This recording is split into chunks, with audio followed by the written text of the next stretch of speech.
وعباد الرحمن الذین یمشون علی الارض ہونا واذا خطابهم الجاہلون قالوا سلام، اور مہمان اللہ کے حقیقی بندے ہوئے جو زمین پر عاجزی سے چلتے ہو، جب جاہل ان سے بات کرتے تو سلامتی کی بات کہتے ہیں، اور جو اپنے رب کے سامنے سجدے میں اور قیامت میں راتیں بسر کرتے ہیں، جو یہ دعا مانگتے رہتے ہیں کہ ہمارے رب ہم سے جہنم کا عذاب ہٹا کیونکہ اس کا عذاب چمٹ جانے والا ہے، بلا شبہ وہ ٹھہرنے کی اور قیام کرنے کی بدترین جگہ، جو خرچ کرتے وقت نہ تو بیجا خرچ کرتے اور نہ کنجوسی کرتے، اور دونوں کے درمیان ایک معتدل راہ اختیار کرتے ہیں۔ اللہ والوں کی یہاں اخلاق حمیدہ کا بیان ہے۔ ہم بھی اللہ کے چاہنے والے، ہم بھی مسلمان ہیں، ہمیں یہ عادت اپنانی چاہیے۔ ان آیتوں میں اللہ کے نیک بندوں کے اخلاق حمیدہ جو بیان کیے، وہاں سب سے پہلے جس چیز کا حکم ہوا وہ زمین پر چلنے کا، عاجزی سے چلتے ہیں، وقار کے ساتھ چلتے ہیں، مسکینی کے ساتھ چلتے ہیں، ان کی چالوں میں اکڑ نہیں ہوتی، نہ تکلف ہوتا ہے، نہ غرور ٹپکتا ہے۔ یہ نہیں ہے کہ گندے کپڑوں کے ساتھ یا میلے چالوں کے ساتھ اور فقیر لگے، بہترین لباس ہوتا ہے، بہترین ان کے پاس دنیا کی نعمتیں ہوتی ہیں، لیکن ان کی عاجزی اور مسکینی سے کوئی چیز نہیں ڈھلکتی۔ ورنہ دیکھیں نا، بعض لوگ کتنے غرور سے کپڑے پہن کے چلتے ہیں، تو کتنے اکڑ کے چلتے ہیں، اور کتنے بٹن کھول کے یا تاکہ گھڑیاں نظر آئیں۔ بعض میں روڈ پہ دیکھتے ہوئے تو دیکھو اس نے گھڑی دکھانے کے لیے کف موڑ کے رکھے ہوئے، ایسے ہی کرتے ہیں نا لوگ، تو پھر نظر پڑتی ہے، ہم ایک دم دیکھتے ہیں، اور گاڑی سے بھی اتریں گے، دروازہ کھول کے چاروں طرف دیکھیں گے کہ ہمیں کوئی دیکھ رہا ہے، ابھی اتر گیا، اترو، کیا دیکھ رہے چاروں طرف، کہ دیکھیں کہ ہم پراڈو سے اتر رہے ہیں یا ہم فلاں گاڑی سے، ہوتا ہے کہ مجھے چار بندے دیکھیں کہ میں اتر رہا ہوں۔ ایک وقت آئے گا جب آپ چار بندوں پہ ہوں گے، ٹھیک ہے، اس وقت آپ کو کون اتارے گا؟ جب قبر میں آپ کو اتارے گا۔ اللہ نے گاڑی دی، اترے، نکلے، اپنے کام لگے، یا بیٹھے رہیں گے کہ ملازم اترے، ڈرائیور دوسری طرف سے گھوم کے دروازہ کھولے تو پھر میں اتروں؟ کیوں؟ ہاتھ نہیں ہے، اللہ نے ہاتھ دیے ہیں، معذور تو نہیں ہونا۔ پھر اترے گے اور اکڑ کے اتریں گے، پھر دروازہ بھی وہی بند کرے گا۔ یہ ساری اس کے اندر آتی ہے۔ یہ نہیں کہ آپ اچھی گاڑی میں نہ بیٹھے، اچھے کپڑے نہ پہنے، آرام سے اترے، آرام سے چلے، تاکہ لوگوں میں آپ کے درمیان ایک فاصلہ نہ ہو، لوگ آپ کے ساتھ خوشی سے آپ کے ساتھ بیٹھنا اٹھنا پسند کریں۔ تو چلنا چال انسان کی شخصیت کی عکاسی کرتی ہے۔ ہاں قدرتی، جیسے قرآن میں آتا ہے کہ من ظاہرہ، قدرتی آپ کی چال اللہ نے ایسی بنائی ہے کہ آپ لاکھ کوشش کر رہے ہیں لیکن اس میں خوبصورتی ہے یا آپ کی اٹھان ایسی ہے، تو اللہ آپ کی نیتوں کو جانتا ہے۔ قرآن مجید میں آگے سورۃ اسراء میں آپ پڑھیں گے کہ زمین پر اکڑ کر نہ چلنا، تو زمین پھاڑ سکتا ہے، نہ اتنا لمبا ہو سکتا ہے کہ پہاڑ تک پہنچ جائے۔ اللہ والے تو بلا غرور اور اکڑ کے اور بلا تصنع کے، یعنی بناوٹ کے زمین پر اطمینان سے چلتے ہیں۔ اس سے یہ مطلب نہیں کہ وہ بیماروں کی طرح گرتے پڑتے اور آہستہ آہستہ چلتے ہیں اور لوگوں کو دکھانے کے لیے تصنع سے کام لیتے ہیں، بلکہ رحمت عالم صلی اللہ علیہ وسلم جو اولاد آدم کے سردار تھے، جب چلتے تو ایسا معلوم ہوتا تھا گویا اوپر سے نیچے اتر رہے، گویا زمین آپ کے لیے سمٹتی جا رہی ہے۔ ایک دفعہ آپ صلی اللہ علیہ وسلم نے، حضرت عمر رضی اللہ عنہ نے ایک نوجوان کو دیکھا آہستہ سے چل رہا تھا، پوچھا کیا بات ہے، بیمار ہو؟ بولے نہیں، آپ نے درہ اٹھایا، رکھ دیا، طاقت کے ساتھ چلو۔ یہ نہیں ہے کہ آپ بالکل بیکار ہو کے چلے، لیکن غرور اس میں نہیں ہونا چاہیے۔ پھر دوسری چیز کیا ہے، یہ سب سے بہترین چیز ہے، جو چال پہ تو کنٹرول بھی نہیں ہوتا، اللہ نے بعض لوگوں کی چال ہی ایسی بنائی ہوتی ہے شاندار، جب ان سے جاہل بات کرتے ہیں تو سلامتی کی بات کرتے ہیں، یعنی اگر جاہل ان سے جہالت کی شرمناک باتیں کرتا ہے تو ان کی طرف جہالت کی باتیں نہیں کرتے، بلکہ عفو درگزر کا اور اچھی طرح بات کرنے کا معاملہ رکھتے ہیں۔ اس کی تفصیل پھر کبھی دیکھیں کہ سمپل سی بات ہے کہ اگلا جاہل ہے، اگلا نہ سمجھ ہے۔ جہالت سے مراد یہ نہیں کہ اس کے پاس ڈگری نہیں ہے، اسکول نہیں ہو گیا، بعض بہت پڑھے لکھے بھی ان کو سمجھ نہیں ہوتی، بات کرنے کا سلیقہ نہیں ہوتا، ان کی تربیت میں کمی ہوتی ہے، کوئی بھی ریزن ہو سکتا ہے، لیکن آپ کے پاس اگر العلم ہے، قرآن کا علم ہے، اگر آپ پڑھ چکے ہیں یا آپ سمجھدار ہیں، بعض ان پڑھ اتنے سمجھدار ہوتے ہیں کہ ان سے بات کر کے پتہ چلتا ہے کہ جیسے کسی بڑے سلجھے ہوئے انسان سے بات کی۔ تو یہ بہترین صرف دوسری کیا ہے کہ ایسے لوگوں کے ساتھ اوائڈ کریں، عفو درگزر کریں، اور اگر آپ کو لگتا ہے کہ بار بار ان سے معاملہ کرنے سے آپ کے اخلاق بھی خراب ہونے کا اندیشہ ہے تو پھر آرام سے سائٹ مار جائیں، قالوا سلاما، اپنے آپ کو بزی کر لیں، مصروف کر لیں، تعلق تھوڑا کم کر لیں۔ یہ نہیں ہے کہ ان کو نعوذ باللہ لڑ کے گالیاں دے کے اور بھاڑ میں جاؤ تم ادھر اور میں ادھر، رہنا مجھے کال نہ کرنا، اوائڈ کریں، دور نہیں، کیونکہ پتہ ہے یہ نہ سمجھ ہے، اس کو سمجھ نہیں ہے، بار بار الجھے گا، اور جب بار بار آپ کے ساتھ الجھے گا تو آپ کی بھی جو اخلاق ہے وہ خراب کرے گا۔ تیسری صفت یہاں بتائی جا رہی ہے، اللہ والوں کی راتیں عبادت میں گزرتی ہیں، اللہ کے بندوں کی راتیں اللہ کی اطاعت اور عبادت میں گزرتی ہیں۔ تو کوشش کریں، ابھی تو الحمدللہ آپ اٹھتے ہیں سحری کے وقت بھی، انشاءاللہ امید ہے کہ ساری تہجد کے 2-4 نفل ضرور پڑھ لیتے ہیں، لیکن بعد میں بھی وہ وقت رکھیں، وہی وقت آپ کا اور اللہ کا ہے، باقی تو سارا دن ہم لوگوں کے سامنے کچھ نہ کچھ کرتے رہتے ہیں۔ اس وقت اپنے رب سے اپنی کمیوں کوتاہیوں کی معافی مانگے۔ رابعہ بصری کی میں تفصیل پڑھی تھی جو اتھینٹک بک ہے، تو غربت کی وجہ سے بکتی وہ جس مالک کی لونڈی بنی، تو سارا دن اپنے مالک کے کام کر کے وہ رات کو اپنے کمرے میں جا کے اپنی کٹیا میں ایک دن مالک اٹھتا دیکھتا دیا جل رہا، نیند نہیں اس کو آ رہی ہوتی، تو دیکھتا اسے آواز آتی تو یہ کہتی ہے کہ اے رات کے اور دن کے رب، دن کو میں تیری دنیاوی مالک کی عبادت میں لگی رہتی ہوں تاکہ اس کی کمی نہ آئے، رات کو میں تیری عبادت میں لگی رہتی ہوں تاکہ تو مجھ سے راضی ہو جائے۔ تو یہ سن کے اس نے اپنے رابعہ بصری کو پھر آزاد کر دیا تھا۔ تو بڑی خوبصورت وہاں الفاظ ہیں، میں نے کبھی لکھے ہوئے ملے تو میں آپ کو دوبارہ سناؤں گی۔ تو راتوں کو اٹھے، دن کو بچے ہیں، گھر ہے، شوہر ہے، فیملی ہے، کوکنگ ہے، اتنا کچھ ہے، اور وہ بھی ہمارے لیے ضروری ہے۔ اور میں ہمیشہ کہتی ہوں کہ اتنا عادی بنائیں کہ آپ کے شوہر، آپ کے بچے آپ کے علاوہ کسی کے نہ جائیں۔ یہ ایسا کیوں وقت آ جائے کہ بچے آ کے کہ جی ممانی کے گھر کا کھانا اچھا، تو چاچی کے گھر کا کھانا اچھا ہے، تو فلاں بہت اچھا بناتی ہیں، آپ تو ویسا بناتی نہیں۔ بات بنانے کی نہیں ہوتی، بات ہوتا ہے اپنے ہاتھ کا عادی کرنا۔ تو جب آپ محبت اور شفقت سے نہیں بناتے، عادی نہیں کرتے، آگے بڑھ کے کام نہیں کرتے، خوش نبودی کے لیے نہیں کرتے، کوئی کسی سے پانی مانگے آپ اٹھ جائے۔ شوہر کے کام دیکھنے ہمارا زیادہ تر کیا ہوتا ہے، دوسرے پہ ڈال دینا، بچے جوان ہوتے ہیں بچیوں پہ ڈال دیتے ہیں۔ میں جب اپنے بڑوں کو یاد کرتی ہوں تو مرتے دم تک اپنے شوہروں کے کام خود ہی کرتے تھے، بچیوں اور بہووں کے ذمہ نہیں ڈالتے تھے، تو اس سے محبت ڈیولپ رہتی ہے۔ آج یہ وجہ ہوگی کہ جب ہم نے کام کرنے چھوڑ دیے تو پھر شوہروں نے بھی دوسری جگہ ڈھونڈنی شروع کر دی۔ تو بہرحال رات ایسی چیز ہے کہ جب سب سو جاتے ہیں، نہ کوئی فون کھڑکتا ہے، نہ کوئی بیل بجتی ہے، نہ کوئی آپ کو ڈسٹرب کرتا ہے، تو راتوں کو عبادت کرتی۔ یہ عادت ضرور بنائیں، چاہے 2 نفل کی بنا لیں، پھر آہستہ آہستہ انشاءاللہ یہ عادت بڑھتی جاتی ہے۔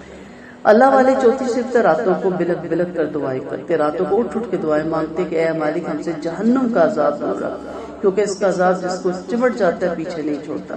اچھا اس وقت جہنم یاد بھی بڑی آتی ہے۔ کبھی آپ اکیلے اٹھ کے بیٹھے نا، ایک لمحے کو خاموشی سے بیٹھ جائیں، وضو کر کے تصور کریں کہ ایک دن آئے گا میں مر جاؤں گا، پھر دیکھیے گا کیا ہوتی ہے۔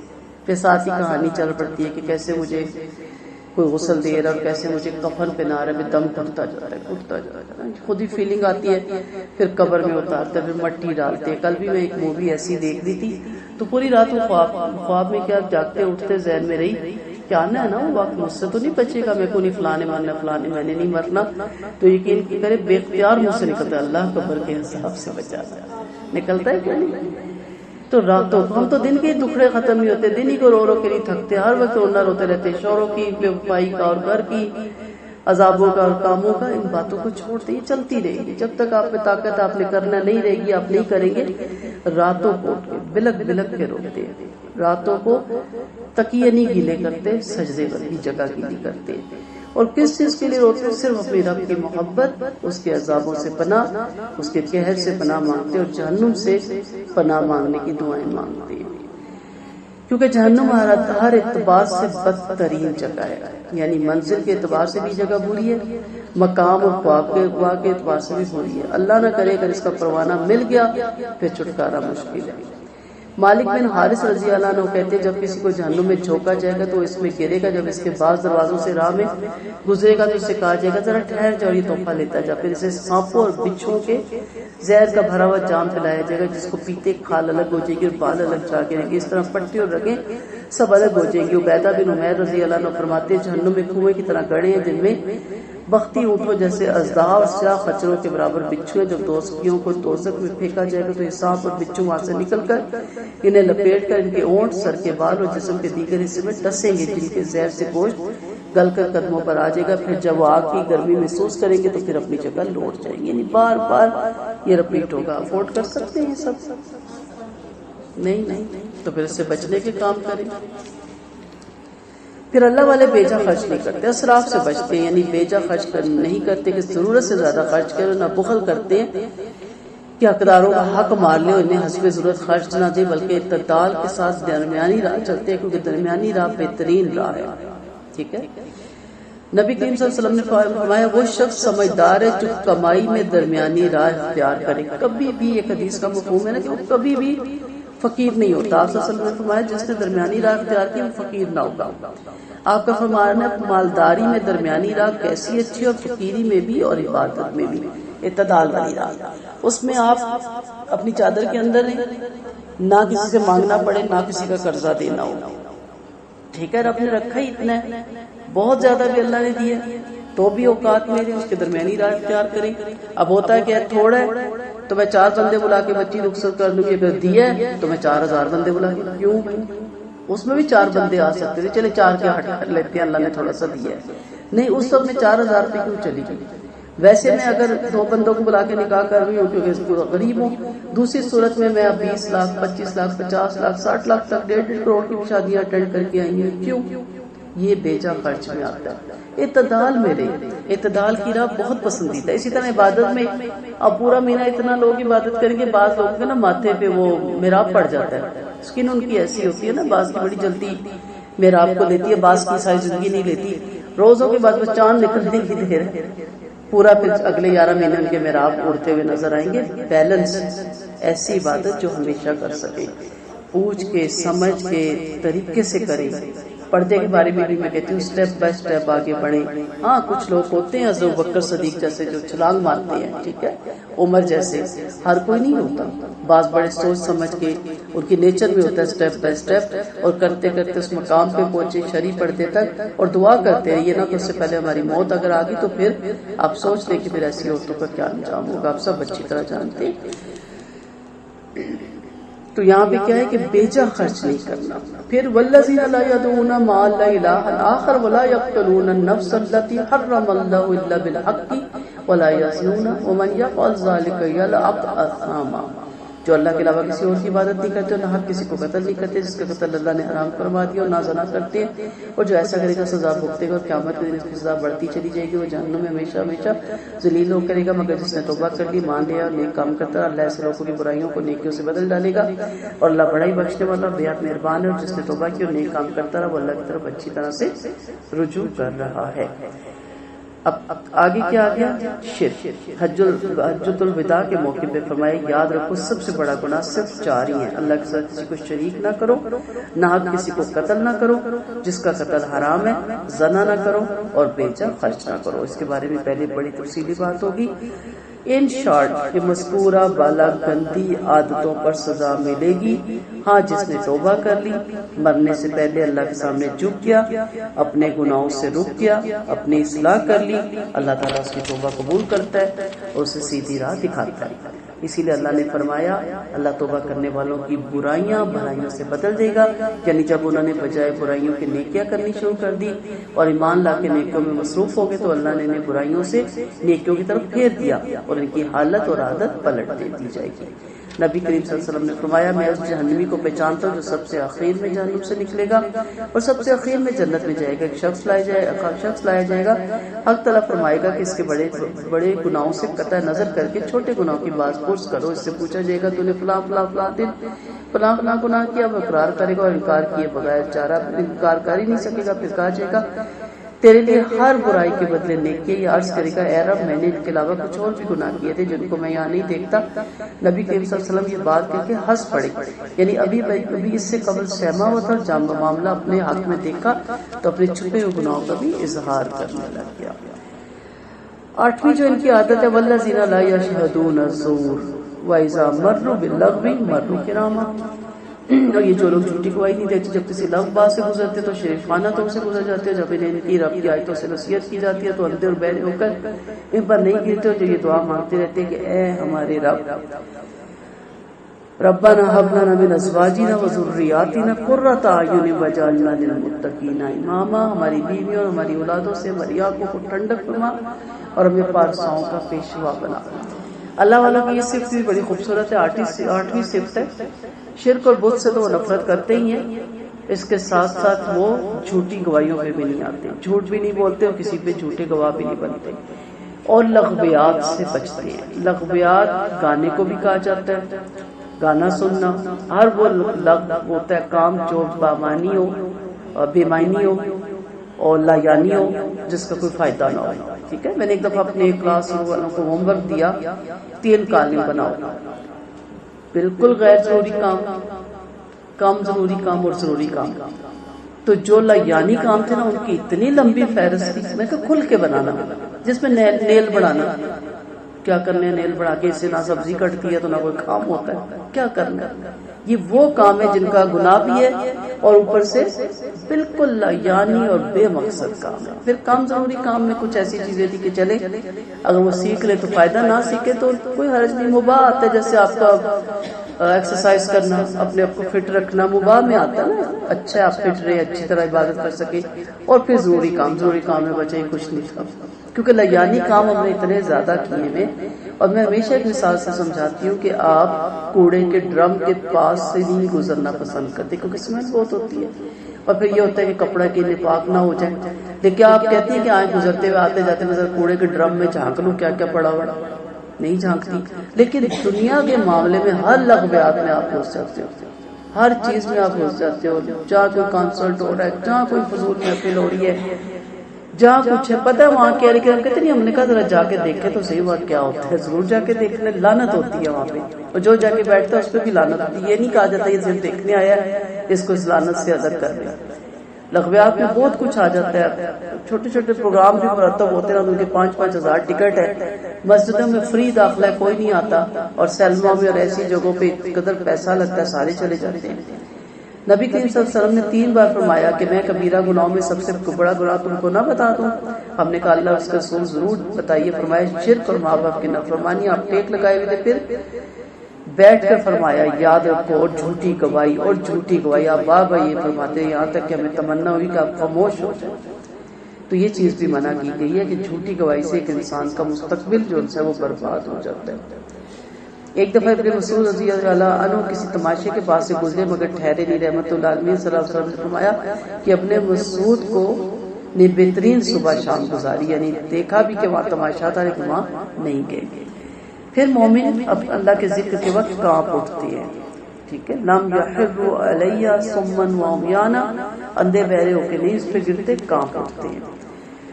یعنی ایمان والوں کی یہ بھی عادت ہے کہ ان کے دل اللہ کا ذکر کرتے وقت کانپتے ہیں. کس رب کا ذکر کر رہے ہیں اس کو ذہن میں رکھتے ہیں، اس کی معرفت کو، اس کی کبریائی کو ان کو سامنے رکھ کے ان کے ایمان میں اضافہ ہوتا ہے. جب ایمان میں اضافہ ہوتا ہے تو پھر احساس ندامت جاتا ہے کہ ہم نے اپنی فیملی اور اپنے بیوی بچوں کے لیے کیا کیا. ان کی دنیا بنانے کے لیے تو اپنی دنیا طاق دی، لیکن ان کی آخرت بنانے کے لیے ہم نے کچھ نہ کیا. ان کی بھی آخرت برباد کی اور اپنی آخرت بھی برباد کی.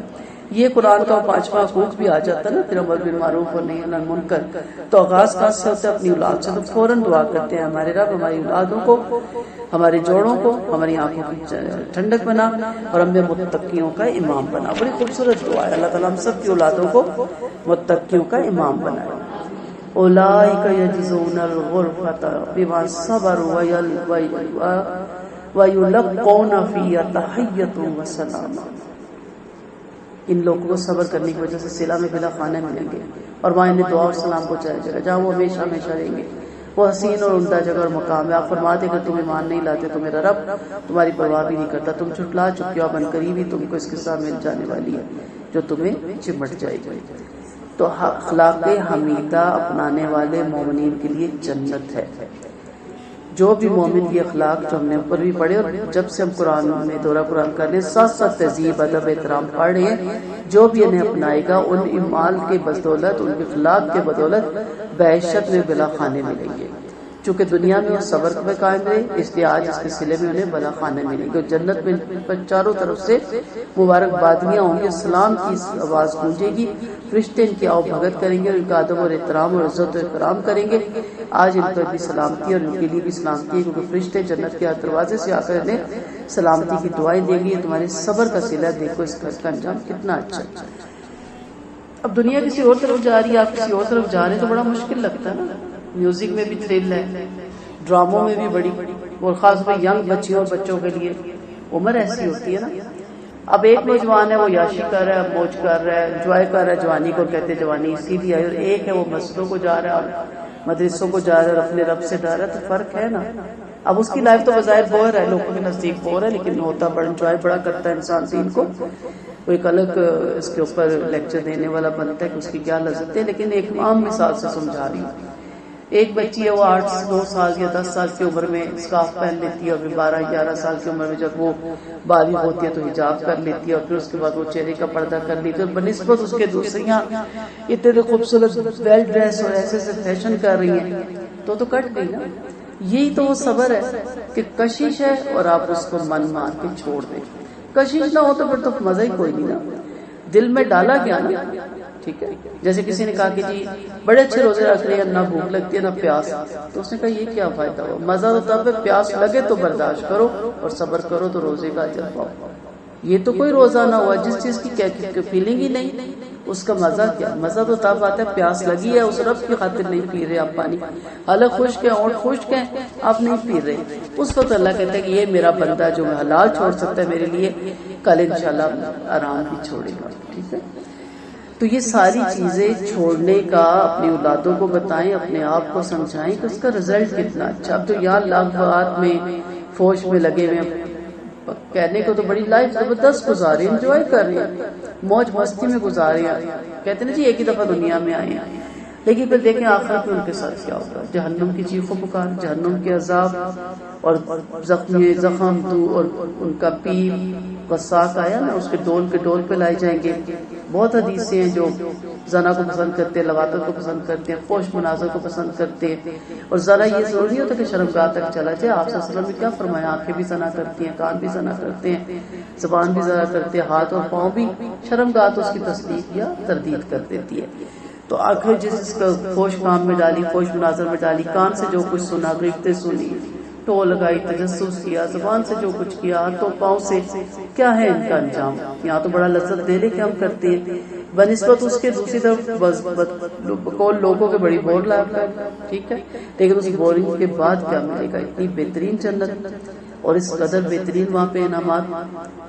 تو یہاں پہ اس لیے کہا گیا کہ وہ حسین اور عمدہ جگہ اور عمدہ مقام ہے۔ آپ فرماتے اگر تم ایمان نہیں لاتے تو میرا رب تمہاری کوئی پرواہ نہیں کرتا، اللہ کو کوئی فرق نہیں پڑتا، وہ بڑا بے نیاز ہے، نہ اس کی جنت خالی رہے گی نہ اس کی جہنم خالی رہے گی، نہ اس کی کائنات میں کوئی فرق پڑے گا، جب آپ نہیں تھے تب بھی اللہ تھا، جب آپ نہیں ہوں گے تب بھی اللہ ہوگا۔ تو اس لیے کہا کہ آپ جو عبادت کرتے کوئی رب پہ احسان نہیں، اپنی ذات پہ احسان ہے۔ مثلا اگر آپ پڑھتے ہیں، بچوں کو اچھے بہترین اسکول میں ڈالتے ہیں تو کس پہ احسان ہے؟ ان کی اپنی ذات پہ ان کا احسان ہے۔ پھر وہ اچھے اسکالر بنتے ہیں، اچھے ڈاکٹر بنتے ہیں تو ان کا اپنے اوپر احسان ہو گیا نا کہ انہوں نے اپنی زندگی کو بہتر بنا دیا، دوسرے پہ تو کوئی احسان نہیں۔ ماں باپ کو کیا ہم دے سکتے ہیں؟ کچھ بھی نہیں، بس کہہ دیتے جی میری ماں کی محنتوں کا نتیجہ، یہ میرے ماں باپ کی دعاؤں کا نتیجہ ہے، بس۔ نہ وہ ڈگری ماں باپ کو مل سکتی ہے کہ میں یہ ڈگری اپنی ماں کو دیتا ہوں، آج سے میری ماں ڈاکٹر ہے، آپ کو پتا وہ نہیں بن سکتی۔ اسی طرح اللہ تعالیٰ کے احکامات مان کے آپ ہی کو فائدہ ہے، اللہ کو کیا فائدہ ہے آپ سے؟ آپ کیا کہیں گے اللہ یہ جو میں نے جنت کمائی آپ لے لیں، وہ تو دی ہے اللہ نے، اللہ کی بنائی ہوئی جنت ہے جو منٹ منٹ بعد بدلے گی۔ ایک دن میں 70 جوڑوں کی بھی روایت ملتی ہے پہننے کو ملیں گے۔ کتنا گولڈ چاہیے، کتنا ڈائمنڈ چاہیے، کتنی جیولری چاہیے، کتنا ما یشاءون، جتنا تم چاہو گے یہ تو آج تمہیں آتا ہے، کیا چاہیے، کتنا بڑا محل چاہیے، سوچیں اپنی لمٹ کہاں تک آپ لے جا سکتے ہیں، اس لمٹ سے بھی بڑھ کے بھی وہ محل بنا دیتا ہے۔ جب چاہے گا محل کی شکل بدل سکے گا، جب آپ دل میں ابھی محسوس کریں کہ اس کا کلر ایسا ہو تو ایک سیکنڈ میں کلر بدل جائے گا۔ یہ جنت میں بہت کچھ ہے، تو آپ کا فائدہ ہے، اللہ تعالیٰ کے لیے تو کوئی، اللہ نے جنت کو لے کے کیا کرنا، اللہ تعالیٰ تو خود اتنی بڑی ہستی ہے۔ تو عبادت اصل ذریعہ محبت الہی پیدا کرنے کا، یعنی جب تم اللہ کی عبادت نہ کرو گے، اس پر ایمان نہ لاؤ گے تو اللہ کو بھی تمہاری کوئی پرواہ نہیں، کیونکہ اس نے تم کو اپنی عبادت، اپنی توحید اور اپنی پاکی کے لیے پیدا فرمایا۔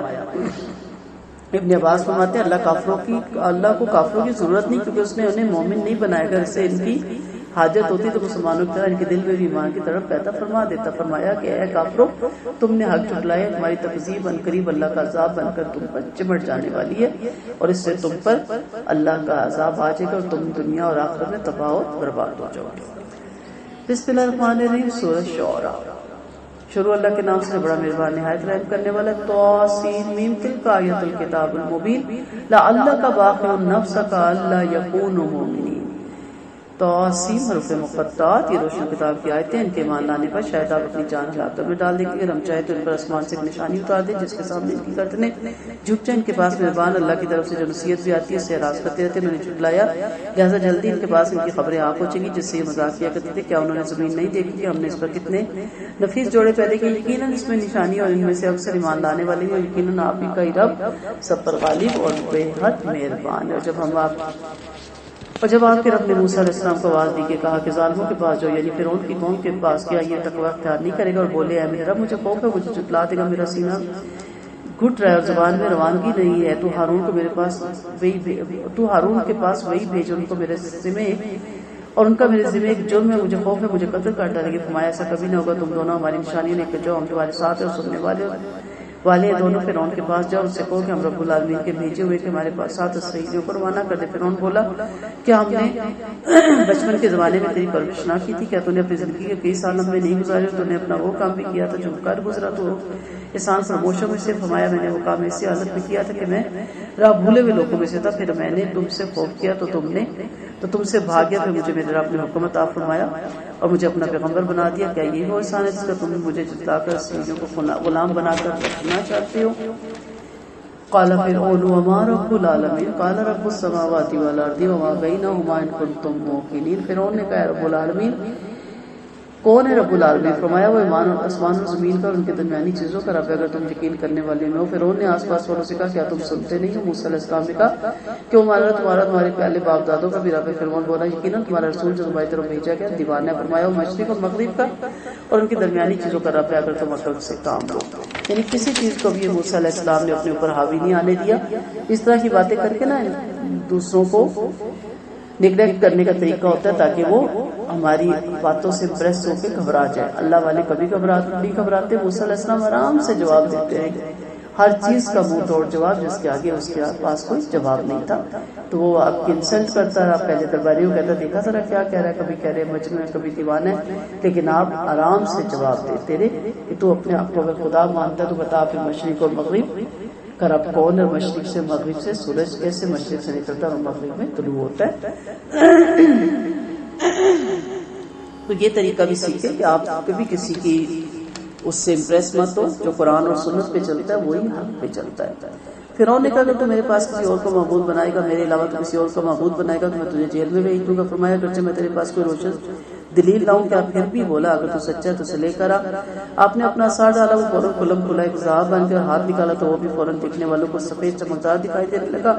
فرعون نے اپنے پاس والے سرداروں سے کہا بلا شبہ ایک بہت بڑا ماہر جادوگر ہے اور اپنے جادو سے تم کو تمہارے ملک سے نکالا چاہتا ہے، اب تم کیا کہتے ہو؟ یہ بولے آپ اسے اس کے بھائی کو ڈیل دے دیں اور شہروں میں جادوگروں کو جمع کرنے والے لوگ بھیجتے اور آپ کے پاس ہر بڑے اور ماہر جادوگر کو لے آتے۔ اب طاقت کی دھمکی دے رہا ہے۔ جب مباحثے میں عقلی دلیل کے سامنے فرعون نے ہتھیار ڈال دیا تو اب وہ طاقت پر اتر آیا اور اسے چاہا کہ حضرت موسیٰ کو اپنی طاقت سے دبا دے، اس خیال میں اس کے سوا اب اور کوئی چارہ کار نہ رہا تھا۔ کہنے لگا اگر تو نے ہمارے علاوہ کسی اور کو الہ بنایا تو ہم تجھے کوٹری میں بند کر دیں گے، سڑ سڑ کے تو مر جائے گا۔ بہت سی دھمکیاں دی۔ حضرت موسیٰ نے نظر ہو کے فرمایا میں سامنے روشن دلیل پیش کروں، اس کے باوجود تم ایسا کرو گے؟ اور دلیل کے طور پہ آپ نے پھر ید بیضا اور عصا بتایا۔ یاد رکھیں جس کے پاس دلیل نہیں ہوتی وہی شور ڈالتا ہے۔ اگر آپ کو شور ڈالنے کی عادت ہے، چیخنے چلانے کی عادت ہے تو پھر آپ کے اندر کچھ نہیں، کیونکہ کیا کہتے ہیں بھرا ہوا برتن آواز نہیں دیتا، خالی برتن کھڑکتا نا۔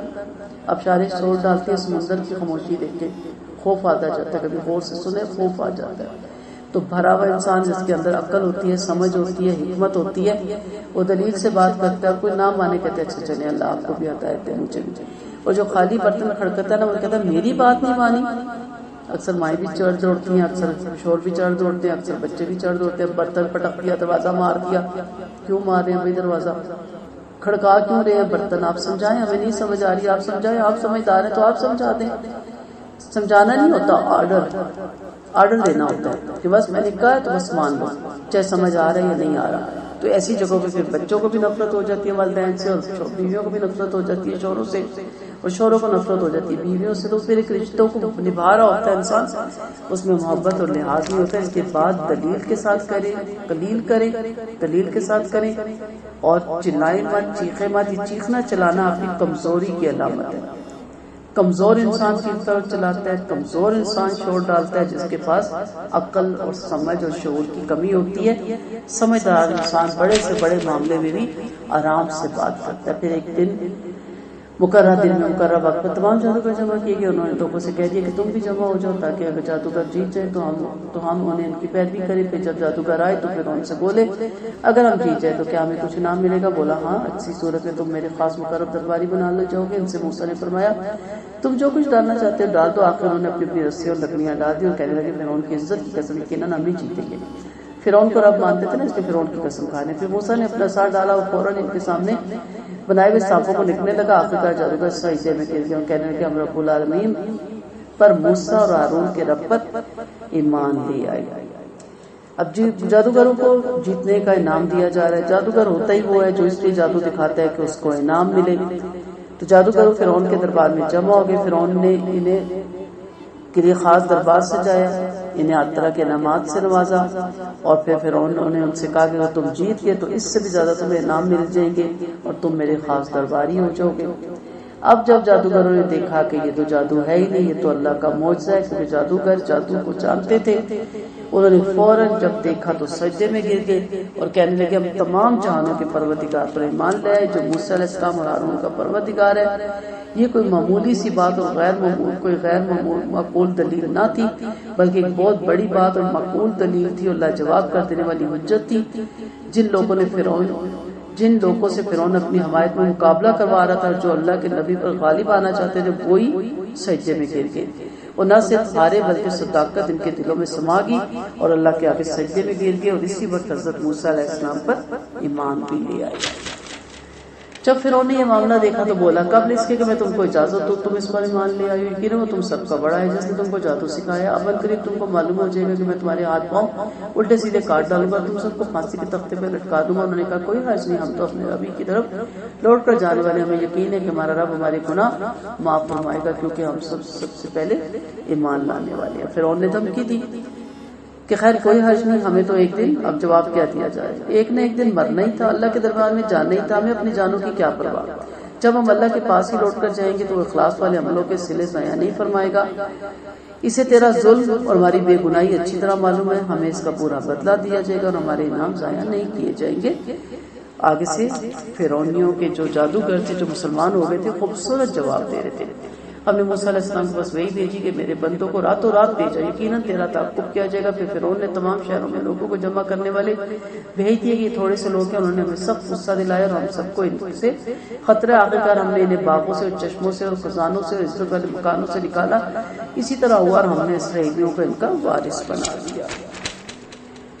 پھر انہوں نے اسرائیلیوں کو سورج نکلتے وقت جا لیا۔ پھر جب دونوں گروہوں نے ایک دوسرے کو دیکھا تو موسیٰ والوں نے کہا کہ بس ہم تو اب پکڑ لیے، کہ فرمایا ہرگز نہیں، یقیناً ہمارے ساتھ ہمارا رب ہے جو مجھے ابھی اور رات دکھا دے گا۔ پھر ہم نے موسیٰ کے پاس وہی بھیجی کہ اپنا عصا دریا پہ مارو، پھر اوپر پھٹ گیا اور ہر حصہ ایک اونچے پہاڑ کی طرف کھڑا ہو گیا۔ ہم نے اسی جگہ دوسروں کو بھی لا کھڑا کر دیا۔ ہم نے موسیٰ کو اور ان کے تمام ساتھیوں کو بچا لیا، پھر دوسروں کو ڈبو دیا۔ بلا شبہ اس میں بڑی عبرت ہے اور میں سے اکثر لوگ ایمان لانے والے نہیں، یقیناً آپ کا رب کمال غالب اور مہربان ہے۔ ہمیں ملتا ہے قرآن کی تفسیر میں یہ مکمل تفصیل، اور قصص الانبیاء پڑھا کرے جو اتھینٹک ہے، کہ جب موسیٰ علیہ السلام وہاں پہنچتے ہیں اور پیچھے پتہ چلتا ہے کہ لشکر آ رہا ہے، اس وقت پتہ ہے آوازیں بھی آنا شروع ہو جاتی تھی۔ ان کے پاس اونٹ تھے، گھوڑے تھے، ہاتھی تھے، آگے سمندر تھا۔ لوگ پریشان ہو گئے کہ ہم تو مارے گئے۔ موسیٰ علیہ السلام کو اللہ نے وہی کی کہ اپنا عصا سمندر پہ مارو، آپ نے مارا تو راستہ بن گیا۔ اب یہ ظاہر یہ پیدل تھے، بچے تھے، بوڑھوں کو لے کے بڑی مشکل سے وہ اتنا لمبا راستہ کراس کر رہے تھے، اور دوسری طرف پہاڑ تھا۔ تو فرعون کنارے پہ پہنچ گیا۔ جب اس نے دیکھا کہ اس راستہ بنا اور اس پہ یہ قوم جا رہی ہے تو ہم بھی جائیں گے، تو کہنے کہ موسیٰ علیہ السلام کی آدھی قوم کنارے پہ تھی اور آدھی درمیان میں تھی۔ تو دوسرے کنارے سے فرعون چل پڑا اپنے سارے لشکر لے کر۔ یہ بھی تاریخ بتاتی ہے کہ اتفاق دیکھیں کہ کوئی فرعون کا بندہ پیچھے نہیں بچا، تمام لشکر سمیت وہاں کے ایک بندہ بھی پیچھے نام و نشان نہ رہے اس کا۔ اور جب وہ درمیان میں پہنچے اور موسیٰ علیہ السلام کا ایک ایک پیروکار کنارے پہ پہنچ گیا تو موسیٰ علیہ السلام نے دوبارہ لاٹھی ماری اور سمندر جڑ گیا اور وہ سارے غرق ہو گئے اور اپنے لاؤ لشکر سمیت اپنے ہاتھیوں گھوڑے اور سامان سمیت وہ ایک وقت میں ڈوب گئے اور پیچھے ان کے علاقے خالی ہو گئے. تو اللہ تعالیٰ اس طرح بدلہ لینے پہ آئے تو بدلہ لیتے، انہیں اسباب کا اللہ تعالیٰ نعوذ باللہ محتاج نہیں ہے. اب یہاں دیکھنے راستہ بھی ایک ہے، فرق کس کا؟ رہبر کا. ایک رہبر نے پار کرا دیا اور ایک رہبر نے غرق کر دیا. اس لیے رہبر ڈھونڈے. رہبر رہنما لیڈر آپ کا اچھا ہونا چاہیے. اگر وہ اچھا ہے، وہ بہترین ہے تو آپ کو بہترین جگہ لا کھڑا کرے گا، اور اگر رہبر برا ہے تو راستہ وہی ہوگا لیکن آپ کو تباہی کے دہانے میں لا کھڑا کرے گا. تو یہاں رہبر کا فرق تھا، ایک اللہ کو ماننے والا تھا اور ایک اللہ کو نعوذ باللہ جھٹلانے والا تھا. پھر انہوں نے اس ریڈیو کو سورج نکلتے وقت جا لیا. پھر جب یہ دونوں گروہ نے ایک دوسرے کو دیکھا تو موسیٰ والا نے کہا بس اب تو پکڑے گئے. فرمایا ہرگز نہیں، یقیناً میرا ساتھ میرا رب ہے. وَاتْلُ عَلَيْهِمْ نَبَأَ إِبْرَاهِيمَ إِذْ قَالَ لِأَبِيهِ وَقَوْمِهِ مَا تَعْبُدُونَ قَالُوا نَعْبُدُ أَصْنَامًا فَنَظَلُّ لَهَا عَاكِفِينَ. آپ انہیں ابراہیم کا واقعہ بھی سنا رہے. جب انہوں نے اپنے باپ سے اور اپنے قوم سے پوچھا کہ کس کی پرستش کرتے ہو تو انہوں نے جواب دیا کہ ہم بتوں کی بندگی کرتے ہیں، ان کے مجاور بن کر بیٹھ جاتے ہیں. پوچھا جب تم انہیں پکارتے تو کیا یہ تمہاری آوازیں سنتے ہیں یا تم کو نفع پہنچا سکتے ہیں نقصان پہنچا سکتے؟ بولے بلکہ ہم نے اپنے باپ دادوں کو اسی طرح کرتے ہوئے پایا. فرمایا جن کو تم پوچھ رہے ہو ان کی کچھ خبر بھی ہے، تم بھی ہے، تمہارے بڑے بوڑھوں بھی، وہ سب میرے دشمن ہیں سوائے تمام جہانوں کے پروردگار کے. خلیل اللہ کا واقعہ ہم بار بار پڑھ رہے ہیں، بہت زیادہ ان کی بہترین ہسٹری ہے کیونکہ تمام مذاہب کے جد امجد بھی ہیں. اور یہاں پہ کہا گیا کہ اپنی امت کو یہ واقعہ سنائیے کہ وہ اخلاص، توکل اور عبادت اور توحید میں خلیل اللہ کے نقش قدم کو مشل راہ بنائے. اور کتنا بہترین ہے کہ انہیں اپنی برادری چھوڑنی پڑی، چھوڑی، باپ چھوڑنا پڑا، چھوڑا، علاقہ چھوڑنا پڑا، چھوڑا. ہم تو اپنا شہر نہیں چھوڑنے کو تیار. الذی خلقنی وہو یہدین والذی هو یطعمنی ویسقین واذا مرضت هو یشفین. جس نے مجھے پیدا فرمایا وہی مجھے ہدایت دیتا ہے، وہی مجھے کھلاتا پلاتا ہے، جب میں بیمار ہو جاتا ہوں تو وہی مجھے شفا عطا فرمائے گا، وہی مجھے مارے گا پھر زندہ فرمائے گا. مجھے اسی سے لالچ ہے کہ وہ جس جزا کے دن میرے گناہ معاف کر دے گا. کتنی خوبصورت ہوا ہے. والذی اطعمہ ان یغفر لی خطیئاتی یوم الدین. علاج کروانا سنت کے خلاف نہیں ہے، علاج ضرور کروائیں لیکن علاج کے ساتھ طویل دھاگے گھنٹوں سے بچیں. اپنے رب پہ توکل رکھے. اسی بیماری میں شفا، دوا میں شفا ہوتی ہے اور بعض دفعہ وہی جو دعا ہے اس میں شفا نہیں ہوتی. شفا اللہ نے ڈالنی ہے. اللہ سے ہر وقت دعا مانگے. جو اللہ والے ہوتے ہیں، اللہ والے سے مراد میں ہمیشہ کہتی ہوں کہ اللہ فوق الفطرت ہنس رہی تھی، جو اللہ کو ماننے والے ہوتے ہیں بیمار بھی ہوتے ہیں، دعا بھی کرتے ہیں، اس میں اللہ شفا بھی رکھتا ہے. اور اگر لیٹ بھی ہو جائے تو انہیں پتہ ہوتا ہے کہ یہ بیماریاں ہمارے گناہوں کا کفارہ بنے گی، یہ بیماریاں ہماری درجات کی بلندی کا سبب بنے گی، اور بعض بیماریاں ہمیں کسی بڑے مشکل میں پڑنے سے روکنے کا بھی سبب بن جاتی ہیں. ہمارے بڑے اچھے اسکالر ایک دفعہ رودا میں آئے تھے، ان کی کتاب بھی ہے شیخ زندگی بعد الموت. تو بہت بہترین اسکالر ہیں، ابھی بھی حیات ہیں، اللہ ان کو زندگی دے. تو انہوں نے بتایا تھا اپنا واقعہ کہ بہت ان کے اندر اللہ نے صلاحیت رکھی تھی لکھنے کی اور بہت نالج تھی، لیکن وہ اتنا جاب میں بزی رہتے تھے کہ ان کو ٹائم نہیں ملتا تھا. تو اس کے حلال کمانا بھی ضروری ہے. وہاں اس دوران ان کی ٹانگ ٹوٹ گئی. اب ٹانگ ایسی بری ٹوٹی کہ 6 مہینے کے لیے پلسٹر، اس سے کم کا ٹائم ہی نہیں دیا ڈاکٹر نے. اب جب 6 مہینے گھر بیٹھنا تھا تو اب کیا کرے؟ جن کو عادت ہو کام کی انہوں نے اس وقت کتابیں لکھی. مولانا مودودی رحمۃ اللہ علیہ کا آپ ہسٹری پڑھیں، آپ نے جیل خانے میں تفہیم القرآن لکھی. جب آپ کو جیل ہو گئی وہاں آپ نے میں حیران ہوتی ہوں کہ ہم ریلیکس موڈ میں بھی نہ لکھ سکیں، لیکن انہوں نے جیل میں بیٹھ کے جانا کھانا پراپر، نہ سونا پراپر، نہ جاگنا، نہ کچھ، وہاں انہوں نے تفہیم القرآن لکھی. تو بعض آپ کو تکلیفیں بڑی تکلیفوں سے جانے کے لیے بچا لیتی ہے. تو مومن کو اس پہ یقین ہوتا ہے، اللہ والے کو یقین ہوتا ہے، تو وہ ہمیشہ اللہ ہی سے دعا کرتا ہے کہ اللہ آپ نے بیمار کیا نا، شفا بھی آپ نے دینی ہے، آپ نے زندگی دی ہے، موت بھی آپ کے ہاتھ میں، امان پہ خاتمہ کرنا. اور یہی امید رکھتا ہے اپنے رب سے کہ مجھے اللہ تیرے سے پوری امید ہے کہ تو میری ان چھوٹی چھوٹی کاوشوں کو دیکھے گا اور آخرت کے دن تو مجھے بخش دے گا. اللہ ہم سب کو بخش دے گا. ربی حبلی حکمن والحقنی بالصالحین. اے میرے رب مجھے حکمت بخش، مجھے نیک لوگوں میں شامل فرما. وجعلنی لسان صدق فی الآخرین، اور میرا ذکر خیر بات والوں میں باقی رکھ. اور مجھے نعمتوں والی بہشتوں کی وراثتوں میں سے بنا دے. وجعلنی من ورثۃ جنۃ النعیم واغفر لی لأبی انہ کان من الضالین. میرے باپ کو معاف فرما، بلا شبہ وہ گمراہوں میں سے تھا. ولا تخزنی یوم یبعثون. مجھے اس روز ذلیل نہ کرنا جس دن لوگ دوبارہ زندہ کیے جائیں گے. اللہ تعالیٰ نے جس طرح ہماری دنیا میں پردہ پوشی فرمائی، اللہ سے دعا ہے کہ اللہ حشر کے میدان میں ہماری پردہ پوشی فرمائے. کتنا دکھ کا مقام ہے کہ اللہ نہ کرے ایسا لمحہ ہو تو کہ یہ نماز پڑھنے والے لوگ تھے، جمعے پڑھنے والے لوگ تھے، تراویح پڑھنے والے لوگ تھے، اور ان کے اعمال کیسے تھے.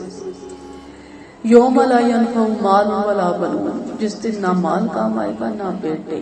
یہی ہے نا ہمارے جتھے، اور یہی ہمارے زور، یہی ہمارے بازو، اس میں ہم مان کرتے ہیں اور کرتے ہیں. الا من اتى اللہ بقلب سلیم. مگر وہ جو کہ لے کے آئے گا قلب سلیم، سالم دل کی دعا مانگا کرے. وہ قیامت کی رسوائی سے پناہ مانگتے ہیں. نبی کریم صلی اللہ علیہ وسلم نے فرمایا حضرت ابراہیم قیامت میں اپنے باپ کو دیکھیں گے، اس کا منہ ہمارے ذلت کے غبار الٹ ہوگا. ایک روایت میں آپ دعا مانگیں گے، اللہ تو نے مجھ سے وعدہ کیا تھا تو مجھے اس دن رسوا نہیں کرے گا. اللہ تعالیٰ کرے گا، اللہ تعالیٰ فرمائیں گے میں نے کافروں پہ جنت حرام فرما دی. یہ بھی ہمیں پتہ چلتا ہے حضرت ابراہیم علیہ السلام دیکھ کر فرمائیں گے کیا میں نے تجھ سے یہ نہ کہا تھا کہ میری نافرمانی نہ کر. وہ کہے گا آج میں نافرمانی نہ کروں گا. پھر آپ دعا مانگیں گے، فرمائیں گے اس سے بڑھ کر کیا رسوائی ہوگی کہ میرا باپ اللہ کی رحمت سے بہت دور ہے. اللہ تعالیٰ فرمائے گا میں نے ایک کافروں پہ جنت حرام فرما دی. فرمائے گا نیچے دیکھو. آپ نیچے دیکھیں گے ایک بچھو پلیتی میں لٹکا ہوا نظر آئے گا، پھر اس کے پاؤں سے پکڑ کے جہنم میں جھونک دیا جائے گا تاکہ حضرت ابراہیم علیہ السلام کو رسوائی بھی نہ ہو اور اپنے باپ کو اصل عالم میں جہنم میں جاتے بھی نہ دیکھیں. ہمارے جو والدین اور بہن بھائی کلمہ گو ہیں، الحمدللہ مسلمان ہیں، بھٹکے میں، ان کے لیے بہت دعا مانگا کرے ہدایت کی، اور انہیں گاہ بگاہ بتاتے بھی رہا کریں. لیکن وہ ہمارے بہن بھائی اور رشتہ دار جو شرک میں اور شرک اکبر میں اور اللہ کے ساتھ دوسروں کو الہ بناتے ہیں، ان کے بارے میں بہت فکر کریں. ایسا نہ ہو کہ روز قیامت کے دن جدائیاں پیدا ہو جائیں. اللہ تعالیٰ ہم سب کو اکٹھا جنت الفردوس میں لے کے جائے. قلب سلیم بڑی خوبصورت آیت ہے کہ جو قلب سلیم لے کر آئے اس کی نجات ہوگی. قلب سلیم کے سالم دل، بے عیب دل.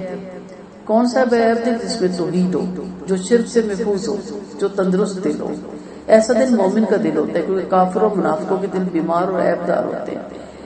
اللہ تعالیٰ نے فرمایا نا فی قلوبہم مرض، سورۃ بقرہ میں ہم نے پڑھا ان کے دلوں میں بیماری ہے. قلب سلیم وہ دل ہے جو بدعت سے پاک ہو اور سنت پہ قائم ہو.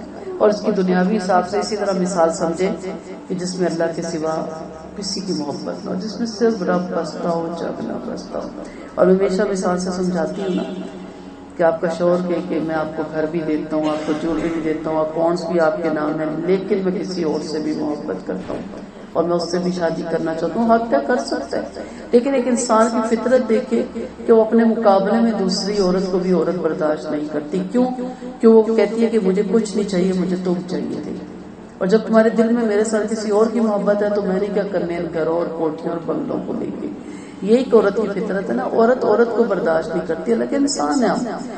وہ دوسری طرف اللہ اور اس کے بندے ہیں.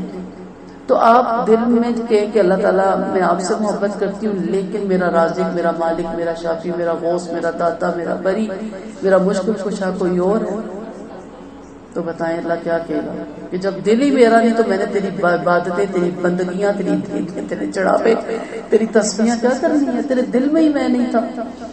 تو دل کو رحمان کا گھر بنائیں، شیطان کا گھر نہ بنائیں.